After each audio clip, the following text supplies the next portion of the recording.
pour un débat entre les étudiants de Podar International et de Collège Léopold en France. Le sujet qu'on discute aujourd'hui, c'est l'énergie renouvelable dans le pays Inde, Allemagne et Éthiopie. Oui. Quelques règles pour les orateurs. C'est les orateurs affirmatifs et vous êtes les orateurs… les orateurs. Donc, eux, ce sont les orateurs affirmatifs et nous sommes les orateurs, bon, négatifs, on va dire. Voilà. Oui. Alors, ici, quelques règles pour les orateurs pour les deux pays. C'est les orateurs des équipes présentent leurs arguments à ces tours. D'accord. Ça marche? C'est bon? Ça marche. Oui. Alors, je voulais juste dire qu'on n'avait pas eu le temps de travailler le règlement du débat. Donc, ce qu'on va faire, c'est vous entendre sur vos arguments. Et à chaque fois, nous, on aura un élève qui se lèvera pour répondre à l'argument. Est-ce que ça va? Oui, ça va. D'accord, très bien. La deuxième règle, c'est les orateurs des deux équipes ont 5 minutes pour préparer leur réfutation. Réfutation en anglais, ça veut dire c'est rebutting. Oui. C'est ça? Réfuter, oui, réfuter en français. Rebutting en anglais. D'accord. Puis nous aurons la première réfutation de l'équipe affirmative et suivie par de l'équipe adverse. Oui. Alors, chaque équipe reçoit une deuxième réfutation de ses déclarations finales. L'équipe affirmative ayant la dernière occasion de parler. D'accord. Alors, on a les réfutations suivies par la deuxième équipe. D'accord, très bien. Bah, écoutez, nous, on va vous suivre, je pense, et à chaque fois qu'on entendra un argument, je pense on est peut-être un petit peu moins organisé, mais on va essayer de répondre avec les préparations qu'ils ont faites. Ça va? Alors, on commence. Oui, on Allez, commence vous écoutez bien. avec le pays Éthiopie en français et Utopia en anglais. Voilà. Alors, je vous demanderai… Rapidement, en raison de la croissance démographique et du développement économique. Environ 58% de la capitale totale de production d'électricité installée est à base de charbon. Les autres énergies renouvelables, telles que l'énergie éolienne, géothermique, solaire, hydroélectrique et nucléaire, représentent une part de 2%. En 2013, 13% de l'énergie produite en Inde provenait de sources d'énergie renouvelable. En 2017, l'énergie renouvelable avait une part d'environ 18%. Parmi les différentes ressources en énergie renouvelable, le potentiel en énergie solaire est le plus élevé du pays. L'Inde a lancé le plus important programme d'énergie renouvelable au monde, avec l'objectif de générer 175 gigawatts d'énergie à partir de sources renouvelables. Cela viendra du solaire et du vent.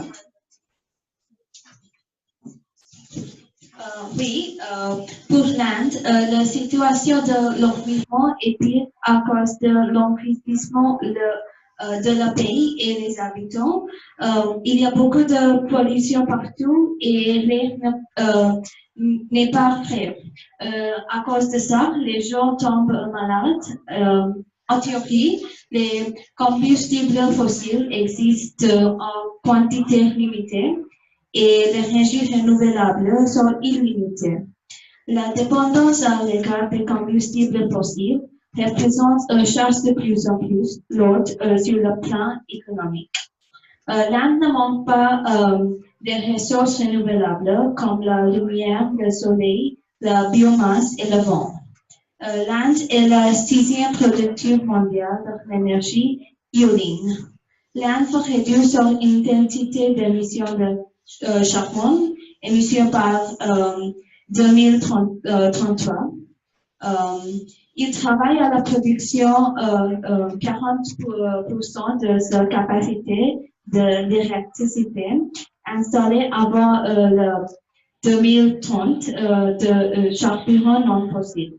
Pour entendre ces statistiques difficiles, il croit produire 100 gigawatts de solaire, 60 gigawatts de vent, 10 gigawatts de biomasse et 5 gigawatts de petites centrales hydroélectriques d'ici par 2022. Merci, très intéressant. Maintenant, c'est Allemagne. Oui. D'accord. Et donc maintenant, on écoute pour l'Allemagne. Bien sûr, vous avez aussi on a des documents aussi sur l'Allemagne qu'on précisera tout à l'heure. Là, on va entendre l'Allemagne. On a entendu l'Éthiopie, on a entendu l'Inde. Donc, le bilan énergétique de chacun de ces pays, c'était très intéressant, très documenté. Et là, maintenant, on va entendre l'Allemagne et donc le bilan énergétique de l'Allemagne. Écoutez bien, parce que nous aussi, on a des choses à dire dessus. Bonjour, je vais parler sur les avantages d'énergie renouvelable en Allemagne. Les combustibles fossiles comme le charbon, le pétrole et le gaz naturel sont les sources principales d'énergie dans la plupart des pays dans le monde. Cependant, cela pollue l'environnement en émettant des gaz comme les dioxydes de carbone et méthane qui contribuent au réchauffement climatique et l'effet de serre. Les énergies renouvelables comme l'énergie solaire, l'hydroélectricité et l'énergie solaire sont mieux pour l'environnement, la couche d'ozone et l'atmosphère. En plus, ils ont la quantité inépuisable qu'on peut utiliser à l'infini. L'Allemagne se dépend principalement sur l'énergie renouvelable, avec 38% d'énergie totale fournie étant renouvelable. Merci. Bonjour, l'Allemagne est un pays qui utilise beaucoup de l'énergie renouvelable. Il utilise le solaire, le vent et la biomasse la plupart. Le part d'énergie renouvelable dans la consommation totale d'énergie en Allemagne est 15% pour l'année 2015 et l'objectif est d'atteindre 18% d'ici 2020. Puis, Alors, on commence avec le deuxième point pour vous. d'accord. Pour l'utopie.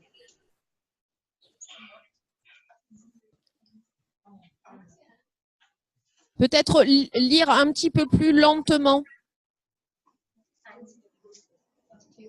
Oui. Troisième, les ressources renouvelables ne vont pas épuiser. Elles peuvent toujours être reconstituées. Oui, c'est vrai. Les énergies renouvelables peuvent toujours être reconstituées. Qu'est-ce qu'on a comme argument à donner là-dessus?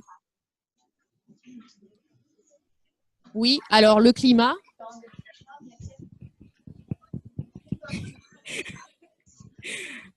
Mes opinions, c'est que en Éthiopie, ils utilisent majoritairement de la biomasse. Et la biomasse, ça coûte pas très cher et c'est une énergie renouvelable. Voilà.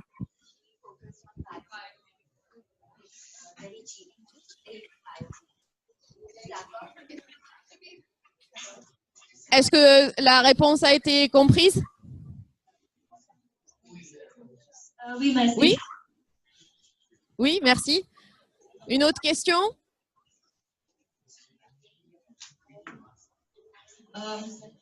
Tu dis qu'il y a beaucoup de réserves de charbon en Allemagne. Alors, quels sont les différents types de techniques pour réduire l'effet de serre? Les différents types de techniques pour réduire quoi, pardon? Les différents types de techniques pour réduire l'effet de serre. Ah, les techniques pour réduire l'effet de serre en Allemagne. Eh bien, alors comment on réduit l'effet de serre en Allemagne? Pardon, c'est en Allemagne. C'est la question pour l'Allemagne. Oui. Alors, bien sûr.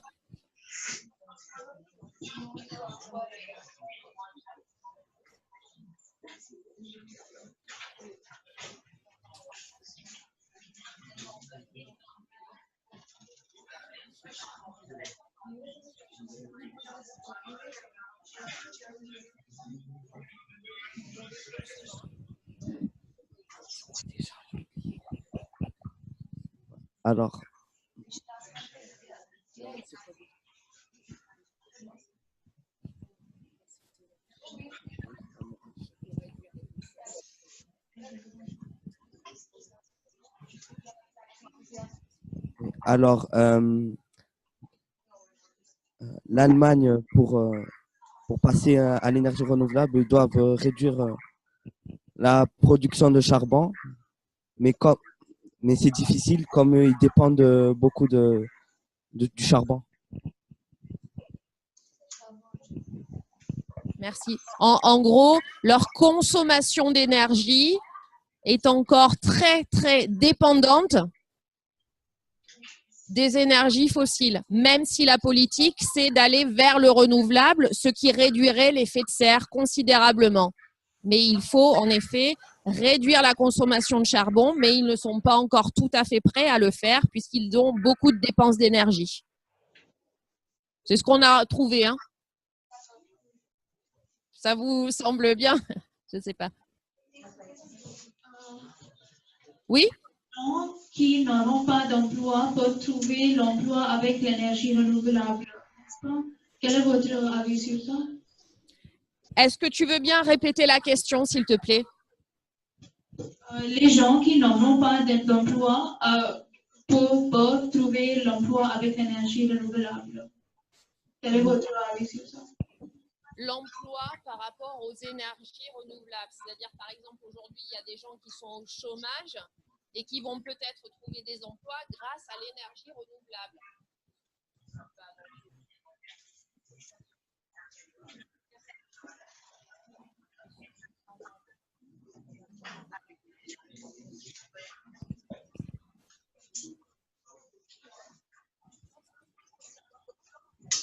Ceux qui vont travailler pour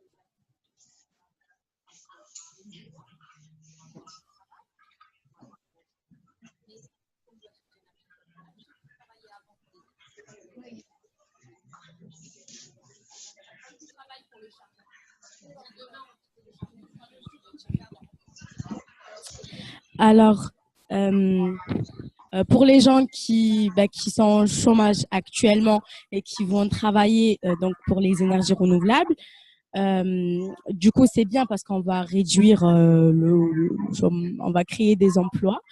Mais pour les gens qui travaillent pour les énergies fossiles, auront du mal du coup, puisqu'ils vont prendre leur place pour les énergies renouvelables. Voilà. Est-ce que c'est clair? Je résume encore. Les énergies renouvelables vont créer de l'emploi, c'est vrai.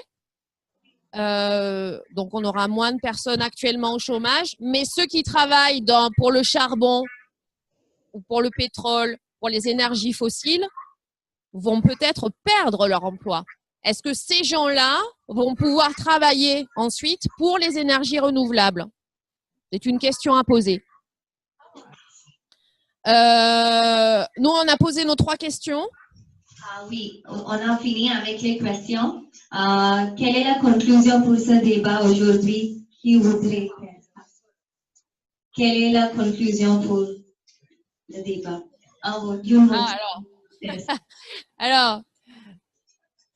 Alors, une conclusion pour vous.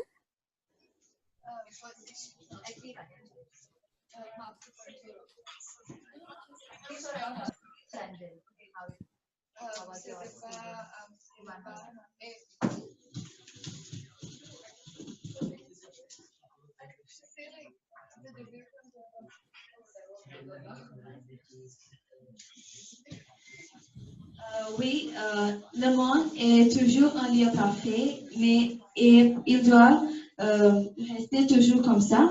Le monde est notre mère et nous devons le prendre soin en utilisant l'énergie renouvelable et l'avenir de cette génération. Oui, bon, alors on doit dire que même si we are the bad guys, même si on doit dire qu'on est contre les énergies renouvelables, on est quand même d'accord avec vous qu'il faut utiliser plus d'énergie renouvelable et on est tous d'accord avec ça. même si on fait semblant, hein, we're pretending. On fait semblant d'être contre, mais on est d'accord avec vous, bien sûr, il faut protéger la planète. La conclusion, peut-être par quelqu'un de ma classe. Est-ce que... Voilà. Alors, El Amir dit il faut utiliser les énergies fossiles de manière plus raisonnable, certainement, pour effectuer cette transition. Peut-être la conclusion aussi, ce serait de vous remercier aussi d'avoir été présent avec nous. Ça a été un peu compliqué. Alors, merci beaucoup pour ce débat aujourd'hui. Merci à vous et à votre travail. Très sérieux. Bravo. De faire ce débat avec votre collège, Biopost, qui est situé à Marseille, en France. Oui, est-ce qu'il y a quelques questions pour Est-ce qu'il y a des questions? Oui. Oui, JS. Il n'y a rien? Alors, merci beaucoup. Alors, peut-être on va